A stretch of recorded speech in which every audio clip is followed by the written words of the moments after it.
అధ్యక్షులైన ప్రధానోపాధ్యాయురాలు గారికి, టీచర్స్కి, ఇక్కడ వేదిక పైన అలంకరించిన పెద్దలకి అందరికీ నా ధన్యవాదాలు.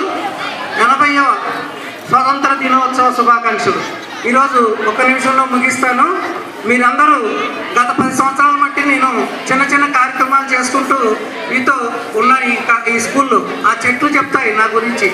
అది ఒక చెట్లు ఉన్నాయి కదా, అంత పెద్ద పెద్దగా అయినాయి. అవి మనం స్కూల్లో మేము ప్రధానోపాధ్యాయులు పిల్లలు కలిసి చేసాం.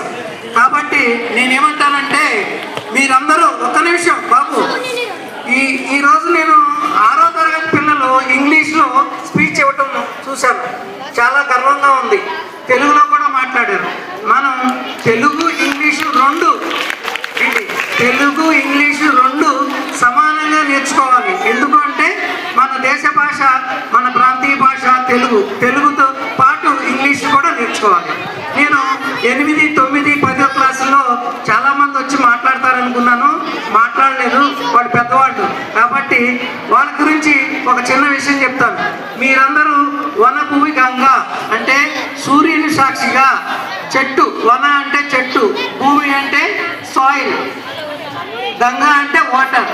ఈ మూడింటిని మీరు కులాలకి మతాలకి అతీతంగా సూర్యుడు మనకి వెలుగునిస్తాడు, శక్తినిస్తాడు. చెట్టు ఆక్సిజన్ ఇస్తుంది, మట్టి మనకి అన్ని తినే ఆహార పదార్థాలు ఇస్తుంది. అదేవిధంగా వాటర్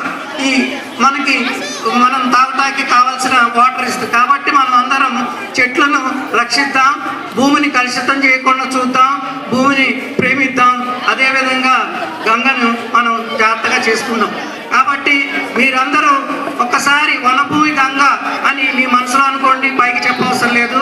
నిన్న మనం కార్యక్రమం చేసుకున్నాము, మీరందరూ బాగా సహకరించారు. ప్రధానోపాధ్యాయులు గారు, మేడం గారు అందరూ ఈ టీచర్స్తో మనం నిన్న ప్లాంటేషన్ కార్యక్రమం చేసుకున్నాం. చాలా బాగా జరిగింది. మీకు ఇంకా మొక్కలు కావాలంటే హార్టికల్చర్ డిపార్ట్మెంట్ వాళ్ళు ఎన్ని మొక్కలైనా ఇవ్వడానికి ఉన్నారు. మీరు మీ క్లాస్ టీచర్కి మా ఇంట్లో స్థలం ఉందండి, ఒక మొక్క ఇవ్వండి అంటే వాళ్ళు పంపిస్తారు. కాబట్టి ఆ అవకాశాన్ని ఉపయోగించుకోండి. నేను ఈరోజు ఈ 10వ తరగతి చదివి ఇక్కడి నుంచి రేపు మార్చి తర్వాత వెళ్ళిపోయే స్టూడెంట్స్కి నేను అంతా చెప్తున్నాను.